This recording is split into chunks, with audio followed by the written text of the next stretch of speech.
তোর কাছে গরু ডানছে, এটা কি কোনো গরুর ভিত্তে পরে? এটার দাম বলে 2 লাখ টাকা। 50,000 টাকার গরু, হ্যাঁ 2 লাখ টাকা দিয়ে লই আইছে। এটা তো আমার মাংনা দিলে, মাংনা হাইটা দিলে বলে আফা লইয়া যান, তাও তো আমি জানতাম নিলে কেরম দেয়া যায়। পুরো একটা ছাগলের দেয়া দেখতে বড় হয়।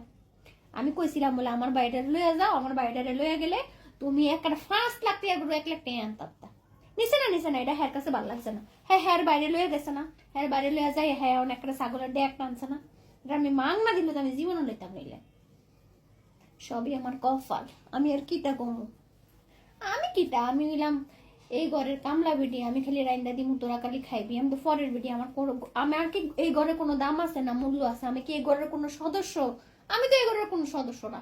আমি হইলাম কামলা বেটি, সারাদিন কাম করবো আর রানবো, আর তোরা খালি খাবি, খাইয়া খালি আরাম করবি। আমার আর কিটা, যা ইচ্ছা তোরা তাই কর।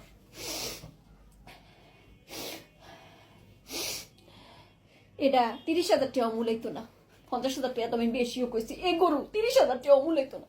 আমার বাইরে লয়ে গেলে বহুত বালা গরু কিনতে আসতো। থাক, কিচ্ছু কইতাম না।